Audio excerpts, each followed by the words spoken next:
Дофамин – это один из многочисленных нейромедиаторов мозга. Валентина пошла мыть голову, пока я кушаю. Он известен тем, что отвечает за удовольствие и целеположение. И мы хотели захуячить ее глазами. Система сработает только если девушка на фото будет смотреть вам прямо в глаза. Кстати, в этом контексте довольно грустно представляются отношения. Максимальное удовольствие мы испытываем от предвкушения и планирования. Из-за этой особенности часто само достижение цели вызывает разочарование. Можешь махать нам попой приветливо. But we're coming to gangbang.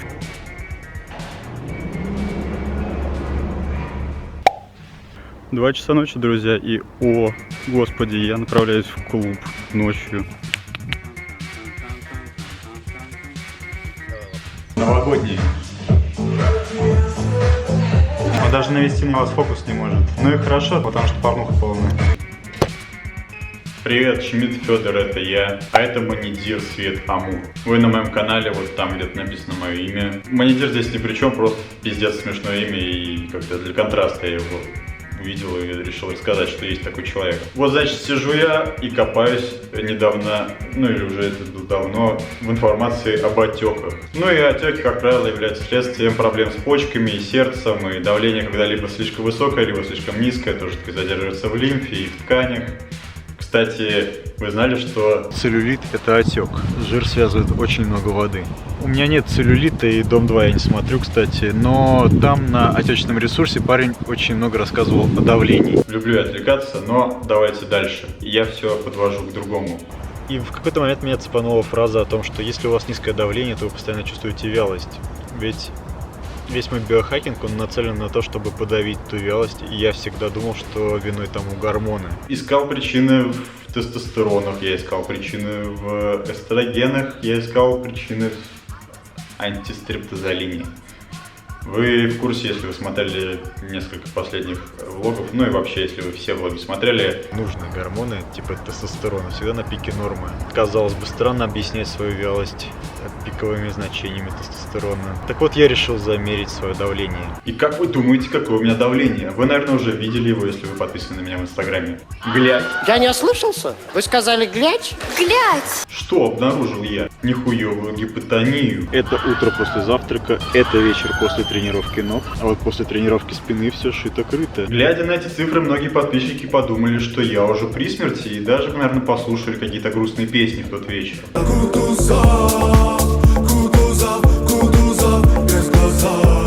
Но оказалось, что я довольно часто жил с такими цифрами. Моя ипохондрия сразу схватила эту кость, я стал думать, что у меня порог сердца, я отменил тренировки на какое-то время. Решил проверить все, проверил, мне сказали, что сердце у меня все нормально, ты мудак просто беспокойный. И вообще у спортсменов часто пониженное давление. Но я никогда не видел свою диастолу выше 60. А вот я сожрал предтренинг с кофеином. Ну и весьма вероятно, я зря гнал на половые гормоны. Учитывая, что тест всегда у меня был на пике нормы, я не знаю, что я там, блядь, пытался его еще больше повысить. Да и антистрептозолин упал. Так что я не собираюсь пока устраивать геноцид стрептококком, их замочил в сортире собственный иммунитет. Но я буду за ними следить. Кто нас обидит, тот 3 дней не проживет. Кто меньше половины слов в предыдущих предложениях узнал, тому добро пожаловать в предыдущие влоги. Чтобы сразу вопросов не возникало, я уже, естественно, все выяснил про низкое давление. Если у вас нет проблем с сердцем, то вам очень хорошо поможет контрастный душ. Почитайте, как правильно его делать. Проверьте витамин С, ну у меня с ним все в порядке. Он очень отвечает за коллаген, который отвечает за тонус сосудов. Профилактики ради я стал жрать укрепляющие сосуды препараты. Честно говоря, очень многим управляет нервной системой, когда ты себя мотивируешь и активируешь, у тебя давление тоже поднимается. Нынче моя диастола все чаще достигает 60. Не прошло и недели. Но мне бы интересно было посмотреть на 80, потому что когда уже 60, я чувствую себя каким-то акваменом. Я готов плавать очень много и даже ходить. Я много чего могу делать. Ну, просто немерено всякого. Я могу, вот могу, типа...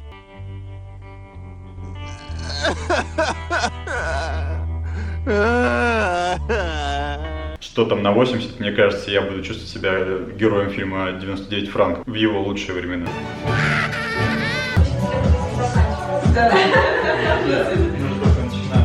То, что сейчас снимается во влог, точно нельзя будет вставить. Ребят, я не очень слушаю скриптонита, просто вот Валя. Этнографических традиций в России. Давай, и смотри, сейчас поиграй с трусиками. какого-то этнического вот такого сознания, он вот показывает, что во времена Екатерины II, особенно вот в конце ее царствования,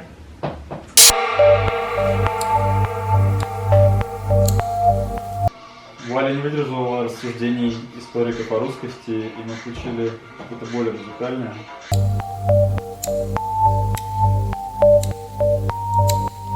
А уйди сейчас от меня. И ко мне наоборот. Сейчас, погоди, стой там, покрутись немножко. Вокруг себя крутись. Ручки вверх, прям динамично. Еще. И вот крутись и на меня потом иди. Сейчас подальше стань. Вот, крутанись и на меня иди. Сейчас, погоди. Губы хочу. Еще и медленно иди. Ага, поехали.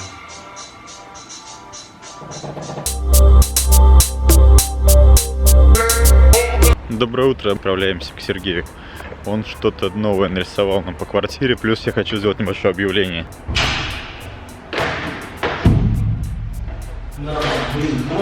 Так, вот нынешний формат нашей квартиры. И эта изоляция здесь вторична, потому что сейчас будем рассказывать страшную историю. И моя главная отговорка, почему ремонт так долго шел. Итак, почему я так долго не делал ремонт? Вообще потому, что я ленивое говно, и у меня не было денег. Но еще был очень важный повод, за который я цеплялся, а именно сверху пришло очень много воды как-то раз. Мерзкий потоп.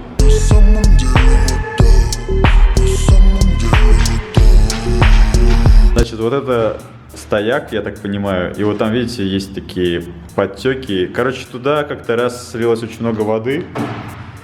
И вот там вот мы можем видеть, кто занимался химией, знает, что такое хроматография. Поднималась вода по пенистой стене. Нам пришлось все здесь убирать, потому что это все загнило, начало вонять. Да, там начали цвести какие-то водоросли. И нужно было высушить и заново перестелить шумоизоляцию. Попали на бабки, не нашли, откуда пришла вода. В итоге сделали порожек вот в толчке. И теперь, если пойдет вода, она там, скорее всего, останется. Надеюсь. Ну, какое-то время. Вот. Сейчас у нас будет этап сантехники со всякими смесителями. После этого уже можно заниматься плиткой, подготовкой стен, в общем, такими предотделочными работами. По стене у нас есть проблема. Котлета. Нет, у нас не такая проблема. Короче, у нас есть стена. Эта стена будет за моим компом, и мы хотели захуячить ее глазами. Короче, как у меня на руке. Но то, что нам предложил человек, с которым мы хотели попробовать это сделать, нам не очень понравилось, причем это все очень долго длилось, плюс мы проебывались, поэтому я решил, раз уж вас так много, вы такие творческие, среди вас стопудово есть талантливые ребята, которые смогут что-то нам показать, предложить, а может быть это будет очень круто, даже не так, как я представляю, поэтому нарисуйте что-нибудь, если у вас есть время, и, может быть, мы сработаемся, давайте пишите, звоните, там, и как-то сконнектимся. А я приложил размеры стены и вообще, что там будет. Ну, то есть, чтобы понимать, да, в какой пропорции там. Мы хотим прям вообще большие глаза. Такого размера, то есть всю максимум вот эту стену закрыть. До конца ты хочешь? Хуячить на кухню тоже? Здесь будет кухня стоять. Я отправился в клуб. Как ты мог? Да, я смог, а всему виной женщины. Женщины. И в данном случае Светлана, с которой мы пытались познакомиться год назад и не смогли. До этого она жила в Азии, потом она опять улетела в Азию. Сейчас она опять прилетела в Москву и снова улетает в Азию. Короче, последняя попытка у нас познакомиться сегодня ночью в клубах. Я решил, почему бы и нет. Возможно, я буду жалеть потом, что не спал, что, вероятно, я бухал. Но...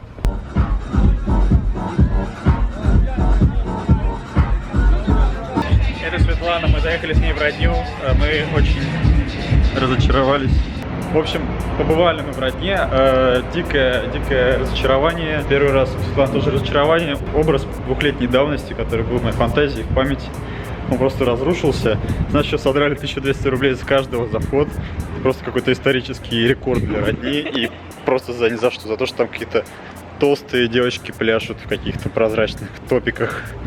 И да, и нам еще брякнул на входе фейсер. Наверное, зря он нам брякнул, что в Газгольдере сегодня клевая тусовка.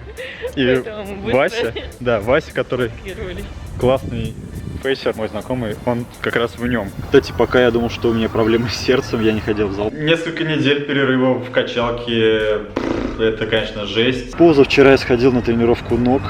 Отвыкший от стресса организм чуть не сдох, я готов был болевать. Я ползаю и молю Бога, чтобы он дал мне эндорфинов, которые ослабят болевые ощущения и так далее. Но они уже выделяются. Кстати, они тоже после долгого перерыва выделяются в большом количестве. Я чувствую себя на героине таком. Эндорфин — это эндогенные опиоиды, кстати. К сожалению, констатирую, что веса упали на 10 килограмм. Все рабочие веса. Сегодняшнюю попойку приплетем к тому отпуску. Ну вот, так что я проверил сердце, даже позвоночник проверил за это время.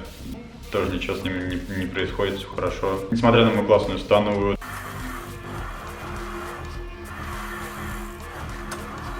По сути, будучи ипохондриком, я постоянно нахожу поводы лежать на лице целыми днями. И в любом событии косвенно ищу причины, почему я должен умереть через 10 лет. Поэтому чем раньше я развенчаю все эти свои подозрения о сердце, позвоночнике, желудочно-кишечном тракте, гормонах и так далее, тем раньше я пойму, что все зависит, скорее всего, в итоге от мозга. Параллельно изучая нейробиологию, я все больше убеждаюсь, что именно благодаря мыслям и своим убеждениям ты можешь полностью перестроить гормональную систему и работу органов. Итак, сегодня я обещал ненадолго оставить свое бренное тело и немного или многое рассказать о дофаминовой системе просто так и в контексте сексуального поведения. Учитесь, пока я жив. Или пока я не нашел следующий повод, побыть ипохондриком. Дофамин – это один из многочисленных нейромедиаторов мозга. Еще он является гормоном, вырабатываясь в надпочечниках, но эту его функцию мы рассматривать сегодня не будем. В мозгу он, будучи представителем катехоламинового ряда. Катехоламины упоминались во влоге с Ксюшей в контексте гнева. Влоге про ураганный лес. Потому что гнев является одной из вариантов стресс-реакции. Каноничный влог, к нему постоянные отсылки. В следующем влоге, где я буду рассказывать про нейромедиаторы стресса и стресс-реакцию, мы снова будем делать референсы к тому влогу. Нет, к лошадке мы не пойдем, а то тебя отпиздошит. Тогда мы, правда, говорили про адреналин. Он же эпинефрин, который также является катехоламином, также ускоряет прохождение, но он ассоциируется у нас со стрессом. Алтай рыбачит. Блять.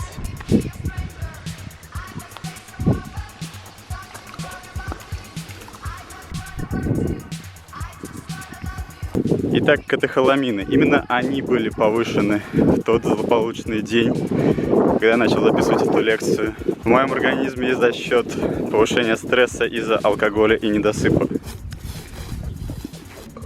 Так вот, дофамин, также являясь катехоламином, активирует передачу нервных импульсов. Он способствует прохождению сигнала от нейрона к нейрону. Но, в отличие от считающегося нейромедиатором стресса адреналина, он известен тем, что отвечает за удовольствие и целеположение.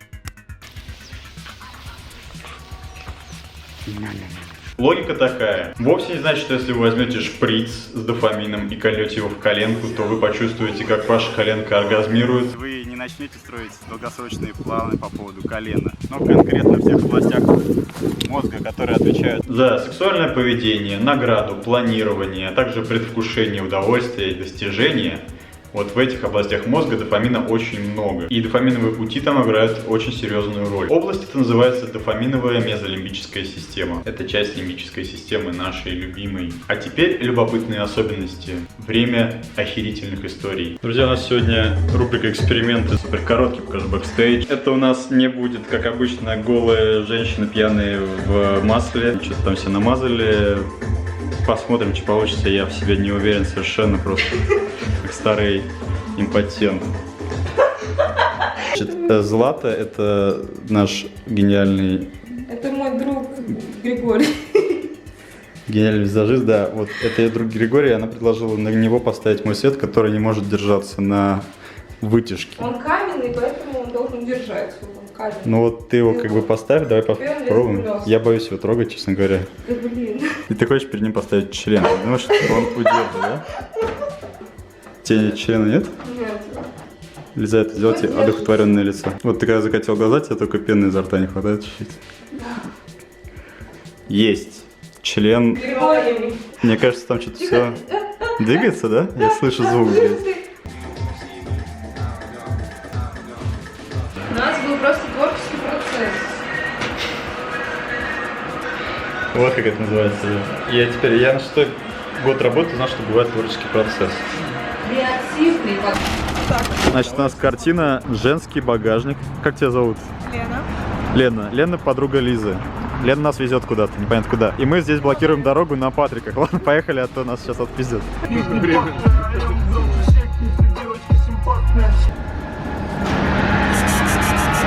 Тут просто свет клевый. Вы помните, какой у нас в начале был 3D погас? Я еще радовался, что мы можем ходить. Да, тогда было много критики, и тогда у нас, правда, были другие вводные, мы думали, что нельзя сносить балкон. Потом мы осознали, что мне не нужен гигантский обеденный стол, я не буду на нем спать. Когда мы поняли, что можно снести балкон, мы поняли, что можно на балконе не ставить этот маленький рабочий стол, можно поставить большой внутри помещения. Ну, я просто подумал, что логично, если мы там освобождаем место, если мы делаем барную стойку, то нафиг нам нужен стол, там, куча на балконе. Стол из толстого куска дерева с бетоном, в общем, он должен выглядеть массивно и круто. Чтобы если ты мизинцем его задел, прям чтобы мизинец нахуй с мясом вырвал. У нас стояла сначала кровать совсем по-другому, в общем, это все было в прошлом. Вариант на самом деле поменялся уже, наверное, раз 5. В итоге мы пришли к тому, что мы кровать ставим по стене, изголовье, ну, нормально. Там были разные панели. Да, были кусты, я помню, да. Кусты, панели, зеркало, в общем. Потом мы решили прийти к минимализму полному и вообще просто бетон там оставить максимально открыто и свободно. И лоджия, она скорее просто источник света, чем какой-то функциональный, наверное, элемент. По сути, там нормально не сядешь, стекла мы сделаем до пола, и все, и будет классно, светло, и объем визуально больше. В общем контексте я сильно урезал проект, убрал арматуру, убрал все лишнее, убрал черный цвет и поставил глянцевый белый. Он так в следующем варианте будет розовая итерация. Он так хотя пространство отражает, и не кажется, что оно такое мрачное. При входе там немножко изменился шкаф с прозрачной такой стемненной дверью, чтобы одежда была видно твою дизайнерскую. В санузле все осталось там практически по-прежнему. Мы очень искали черную раковину, они такие дорогие, пиздец. То есть и стена была вот с глазами самое важное. То есть я эти глаза сколько искал, не знаю, Федор сколько искал, нам их пытались рисовать, но все равно получалась какая-то шляпа. Парни, мы в вас верим. Мы верим, что вы нарисуете нам очень крутые глаза. Может быть, попробовать сделать, чтобы взгляды всех глаз сходились на человеке, сидящем за столом. Знаешь, как портрет Моны Лизы, там, когда ты идешь, кажется, что она с тобой смотрит. Но мне не кажется. Мне кажется просто, что она кривая, жирная тёлка. Я не понимаю, кому она нравится. Пальма сдохнет быстро у меня. Да ничего не... Короче, вот такой блок 3 у нас по квартире. И дальше, надеюсь, будет готовь быстрее. К работам по электрике. Да, готовь страховки. Я буду готовить смету и двигаемся дальше. Присылайте глаза ВКонтактик и... Главное, чтобы они были не действиями, как вот на этом кадре. Я все-таки посмотрю на эти ножки, на какую-то штуку совершенно не знаю. Какую? Ну, не знаю, посмотрю. Я залипаю. Ты залипаешь под драм н бейс. Много гамма-аминомасляной кислоты. Ты какую-то диссертацию защищала или что? Вся. Ну-ка, нет. Помнишь, когда я тебя привел? Оп, еще. Стоп. Ручки подними, стой. Выгнись. И немножко влево. Нет, вправо повернитесь. Крутиться? Наоборот. Нет, ну вот как ты сейчас стоишь, только в другую сторону встань. На другую ногу? Да. И выгнись, да. Темно, пиздец. Сейчас я линзу поменяю. Сейчас такой балет. Это радио Ибица, я правильно понимаю? Да. Ну, лучше, чем ламбада, по крайней мере, правильно? Лучше ламбады нет. Кажется... Лучше ламбады только розовое вино. Ой, блядь, что я сдох. Так, давай ручки вверх. Это... Сейчас скажу, понедельник. Вот сейчас неплохо, но это какой-то сюр-арт у нас получается не очень эротичный. Больше про красоту какую-то, да? Ну похуй, давай такое поделаем. О, можно еще опять захерачить тоже назад. Не нужны больше. Про детей. Типа дети, ну пока они еще маленькие, почему они любят смотреть мультики одни и те же после вас? Что тупые? И, ну как бы так и нужно, то есть ребенок должен усвоить информацию. Не знаю, когда моя сестра в детстве смотрела одну и ту же кассету каждое утро, меня так это трясло, блядь. Я был просто счастлив, когда папа один раз просто сломал ее в колено. Что сломал? Сломал в колено кассету. Я каждую фразу в этом сраном мультике знал. Это нормально, они так усваивают, им зато нельзя новости ни в коем случае смотреть. Не улыбайся. Побалуйся с линиями стручков. Помнишь, как ты их делал? Да, и при этом бедра туда-сюда очень медленно ходят. Медленно. И больше вправо, чем влево. Право так. Ножки поменять, да, для этого нужно. Нет. Да. Нет. В сторону телевизора, грубо говоря. Да. В сторону телевизора живут. Ну вот, живут. Да. Так? Да, и теперь очень медленно крутить к свету. Сильно. Стоп. И назад. Так же. При этом смотришь вниз. Обезьяне дают сигнал лампочкой, который означает, что началась игра. Нажми нужные рычаги и получишь вкусняшку. Обезьяна нажимает нужные рычаги и получает банан. На каком же этапе этой игры выбрасывается больше дофамина? Это будет вовсе не тот момент, где животное запихнет фрукт в пасть. Самый адский выброс дофамина произойдет в тот момент, когда включится лампочка. Максимальное удовольствие мы испытываем от предвкушения и планирования. На том этапе, когда мы думаем: заебись, я знаю, как надо это делать, я добьюсь результата. А не вовсе от самого события. Причем, если нет этого подъема дофамина в начале, то нет и целенаправленного поведения. Без удовольствия предвкушения действия не совершаются. Из-за этой особенности часто само достижение цели вызывает разочарование, в то время как движение к ней долгое время подпитывало вас мотивацией и удовольствием к жизни. В этом контексте неплохая идея постоянно ставить новые цели. Меня лично отсутствие планов просто швыряет жестко в пучину апатии, и я знаком с этим как никто другой. Ребята, не замороченные нейробиологией, сказали бы: важно мечтать. Сочиняй мечты. Ну вот, зато теперь можно спокойно обоссать этот весь романтизм и Прагматично согласиться, зная нейробиологическую подоплеку, кстати, в этом контексте довольно грустно представляются отношения, которые некоторые циничные нейробиологи считают расплатой за предвкушение этих самых отношений. Но дальше больше. Или другое. Теперь бананозависимой обезьяне даем награды только в половине случаев успешного нажимания рычага. Думаете, у нее начнется агония или ломка? Думаете, она захочет продать телевизор матери и купить себе дозу банана? Нет, так мы сделаем ей еще приятнее. Бедное животное плющит адскими приходами дофамина, и теперь ключевую роль в этом играет 50% вероятность получить награду.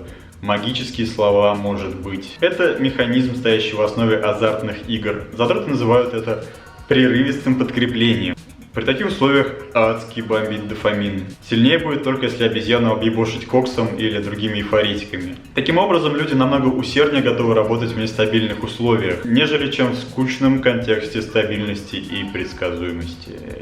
Может быть, поэтому, когда я долго в Москве, начинаю так тупить и месяцами ничего не делать. Я в Америку скоро. Причем 50% вероятность, она самая кайфовая. Если она увеличивается или уменьшается, то дофамина выбрасывается меньше. Маркетологи давно заюзали эту закономерность, впаривая людям: Азину 3 топора! эти шляпы так конструируют, что вероятность выигрыша в них кажется приближающейся к 50%. На деле при этом она не превышает и долей процента, как правило. Объебошенные дофамином люди спускают деньги как родненькие. Скажи, что здесь вот этого всего не видно. Ну, что, во влоге видно. Ребят, здесь все засрано просто. Пиздец, как нашим хламом. Все на полу валяется, носки, трусы.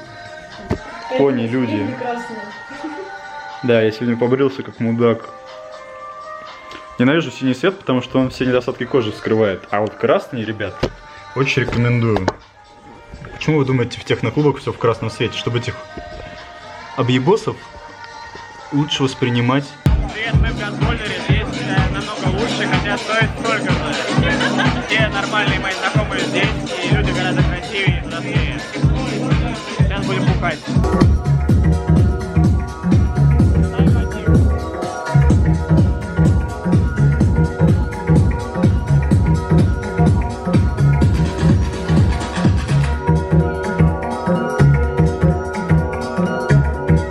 дофамин больше связан с удовольствием предвкушения, нежели с удовольствием достижения. В сексуальном поведении то же самое. Сколько дофамина у нас было в 13 лет, да? Дофамин один из ключевых нейромедиаторов, вызывающих процептивное поведение. Если по-русски, это ваши активные действия, когда вас кто-то привлекает. Ключевым он является для обоих полов. И, скажем, если уровень дофамина снижается в лимбической системе, снова наша старая рептилоидная любовь, то и резко снижается процептивность. Еще раз, процептивность, давайте по несколько раз буду повторять. Процептивность — это активные действия, вызывающиеся сексуальным возбуждением и желанием данной особи. Вспоминаем, когда у нас понижается либидо и пропадает процептивное поведение. Клиническая депрессия. Да, это один из способов диагностировать депрессию, когда человек не чувствует удовольствия от секса, желания заняться сексом. И да, выясняется, что наряду с утерей других удовольствий, других видов удовольствий, потеря либидо и желание трахаться — это одна из клинических картин депрессии, связанных с понижением дофамина. Депрессия как раз является следствием понижения многих нейротрансмиттеров и, в частности, дофамина. Давайте не будем о грустном, возьмем здоровых гетеросексуальных мужиков и засунем их в томограф. Начнем показывать им фотографии Федора Шмидта. Ну, не где я кубики показываю, а мои фотографии девушек в смысле. Если мужик оценивает девушку как красивую, то дофаминергические пути будут активироваться совершенно не всегда. Система сработает только если девушка на фото будет смотреть вам прямо в глаза. Это становится вдвойне любопытнее, когда мы выясняем следующую закономерность. Дальше берем фотографии несимпатичных для мужика девочек. И в этом случае дофаминергические пути возбуждаются, когда она смотрит в сторону. Это можно на самом деле по-разному интерпретировать. Но первым на ум приходит, что вот недоступность, и когда девушки избегают контактов и взглядов, в нашем мозгу провоцирует какую-то ассоциацию с чем-то ценным, настолько же ценным, что и симпатичность, но доступная. В общем, сами думайте над этим. У геев, кстати, то же самое с мужиками, так что избегайте зрительных контактов с геями, если вы считаете себя симпатичным. Другую сторону. Крутить дальше. Медленно. Нет. Медленно. Очень медленно. Прям дико медленно. Дальше крутить. Прям по сантиметру в час. И дальше. Крутить. Стоп. И сейчас нужно прям прогиб века такой. Вперед. И попу больше ко мне. Нет, ниже. Ну, это неплохо, только трусов здесь не видно. Надо больше. Бедные ребята даже не увидели попу. Вот так теперь. Итак, продолжаем. Валь, интервью. Дальше попу хочу, еще. Да. Давай полный анфас попы. Нет, да. И теперь тоже играемся вот с этими лямками. Нужно еще расстегнуть себе эту штуку. У нас такой здесь порядок, ла-ла-ла. Ну, очень неприятно. А? Говоришь, как будто мы неприятно. Ну, типа, да, там вот мы бухаем якобы. Отвязно отрываемся. Типа, попку в разные стороны и играем с этими ниточками опять. Двумя руками и вот прям растягиваем вниз, вверх, влево, вправо, бла-бла-бла-бла-бла-бла-бла. Волосы медленно ходят ходуном туда-сюда. И вот изгибаемся в какую-то двоечку, троечку, чтобы какие-то изгибы были, но медленно.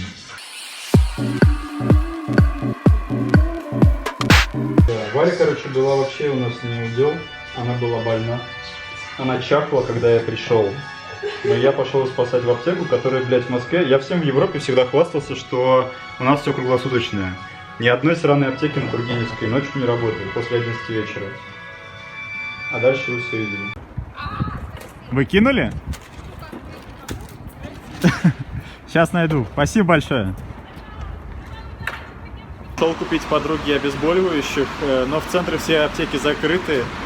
Встретил каких-то девчонок, которые сказали, что скинут со второго этажа сейчас ножку. Собственно, вы это сейчас наблюдали. Камеру, к сожалению, с собой не взял, так что вот iPhone спасает. Вообще здорово, как иногда на улице прохожие помогают людям. Я уже как-то записывал, как меня какая-то девочка просто, когда я спросил, где метро, взяла и подвезла на каком-то мерине. Меня такие вещи очень удивляют. Я думал, что в России все очень закрыты и недружелюбны.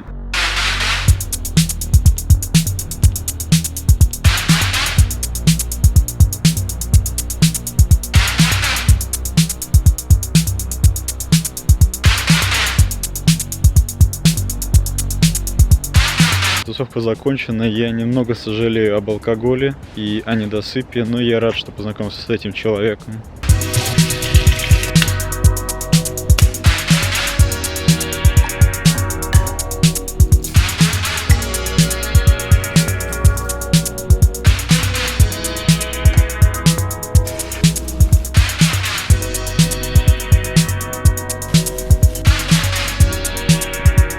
У дофамина еще есть и разные рецепторы. У нас есть сумасшедшее количество возможностей регулировать всю эту херню у нас в голове. Ну, вернее, не у нас, а у природы.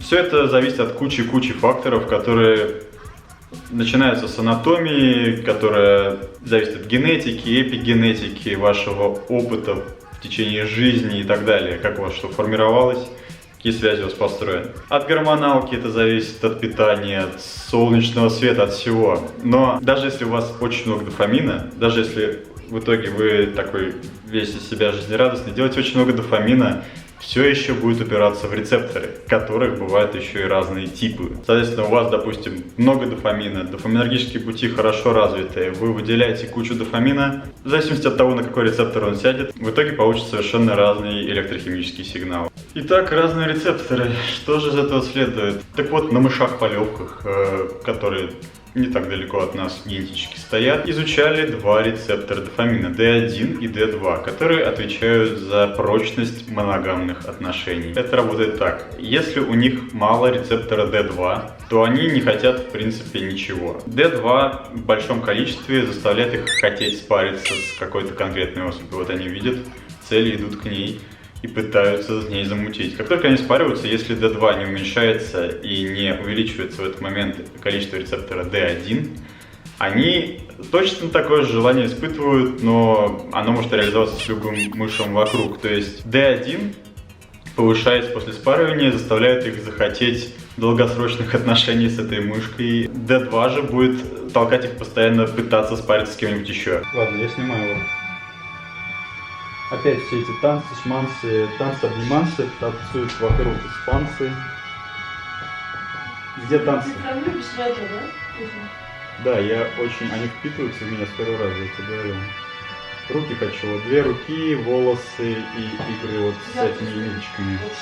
Ла-ла-ла-ла-ла, давай, там, 8-очки такие, вниз, а потом за верхний вверх наоборот. И опять на меня можешь оглядываться. Ты на меня иногда смотришь, иногда не смотришь. Когда на меня смотришь, вверх трусики тянешь. Тянешь или не тянешь? И смотришь. И тянешь. Валентина, мне нужен ваш анфас теперь. А, погоди, нет, я тоже так хочу. Валентина пошла мыть голову, пока я кушаю. Вот здесь мы видим какие-то полушария. Я даже не знаю, что это такое. Наверное, это плечи были. Неплохая идея, когда стены душа сделаны стеклянными. Вот это пятно, это голая Валентина. У Валентины нынче новые трусы. Довольно интересные. Давайте посмотрим их вблизи. Я вот так вот прямо по... Тихо, не шевелись. Можешь махать нам попой приветливо.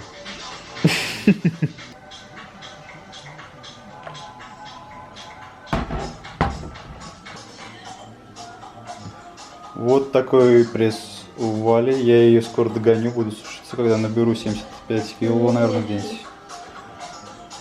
Но она более загорелая. Этой камеры не хватает почему-то ее цвет кожи. Он очень светлый. Бля. Вот, поэтому я мяукала. Ты поэтому мяукала? Да. Поехали.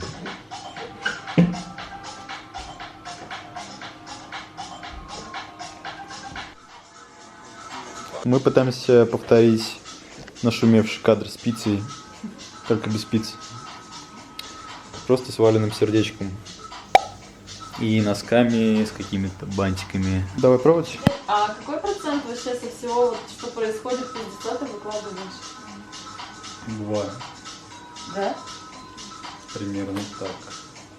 Но сейчас 50 не происходит особо. Ты стал приличным? Я стал старым. Где твои носочки? Ой, так прикольно. Спина. Ты там видишь, да? Да. Сейчас какие-то легкие движения спиной, там вперед, назад, вверх, вниз. Да, носочки.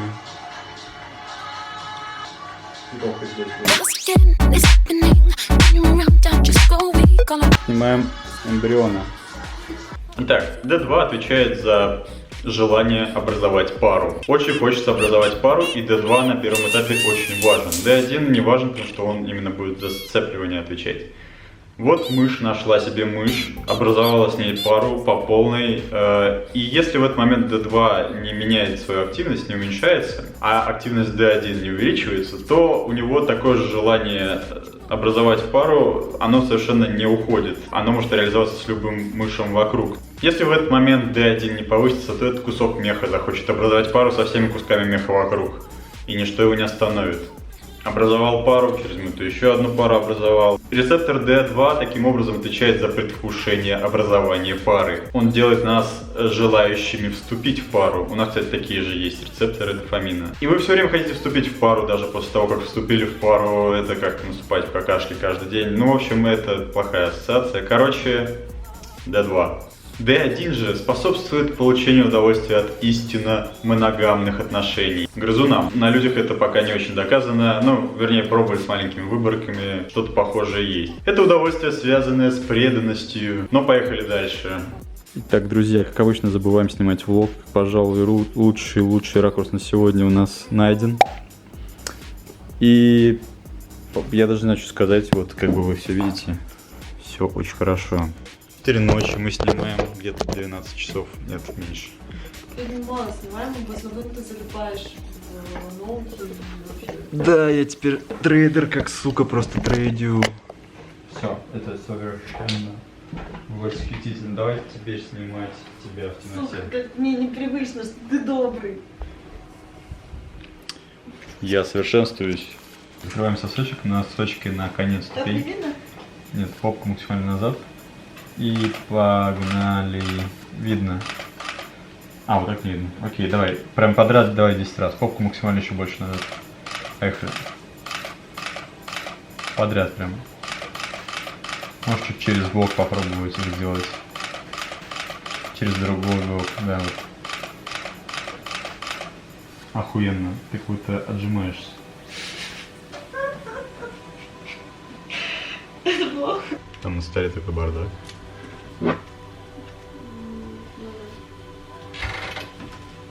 Можно твоим ноутом закрыть. Наверное. Больше всех проблем не скроешь твоим ноутом. Так, ну давай, калачик. Или как там? Ну, груди, конечно, особо не видно. Но ты в свитере, у тебя другая фишка. Я снимаю олени вот через движение. Да. Калачик немножко туда-сюда, да. Рукой закрываешь сейчас. Смотришь на ножки. Волосы на правое плечо. Не балуешься. Я просто в твою камеру смотрю и смотрю, что я делаю. Говоря о преданности, возьмем людей, которые нашли свою настоящую любовь, и разделим этих счастливчиков на две категории. Те, кто нашли свою настоящую любовь 1-2 недели назад, и те, кто с этой настоящей любовью живет уже по 5 лет. Теперь засунем их в томограф и будем очень быстро показывать им фотографии только знакомых им людей. Это очень важно. И вот где-то среди них мелькает фотография их второй половинки. Что же происходит? У людей в краткосрочных отношениях у них просто бомбит дофамин, у них зашкаливает, их трясет они. Они готовы набить татуировку с их именем на руке. Но что же происходит с теми, кто в отношениях уже 5 лет? Дофаминовая система не активируется вообще. У них происходит нейрохимический переход, и теперь уже в ответ на краткосрочное мелькание изображения знакомого человека активируется передняя поясная кора мозга, которая отвечает за эмпатию и комфорт. Любимый человек больше не заставляет кровь бурлить, и теперь вы относитесь к нему скорее как к какому-то старому, хорошему, комфортному креслу, или мешку с сеном, если вы очень концептуальный и любите сидеть на мешке с сеном. Вообще здесь больше интересно можно рассказать про тестостерон, вазопрессин, окситоцин, потому что они больше отвечают за сексуальное поведение и привязанность. Но я хотел рассказать про дофамин, и он тоже кажется не очень скучным. В следующий раз я хочу рассказать про стресс, гормон стресса, реакции стресса, как они влияют на нашу жизнь, откуда они взялись. Так что, блять, не целуйтесь с котами, даже если они вызывают у вас дофаминовые всплески.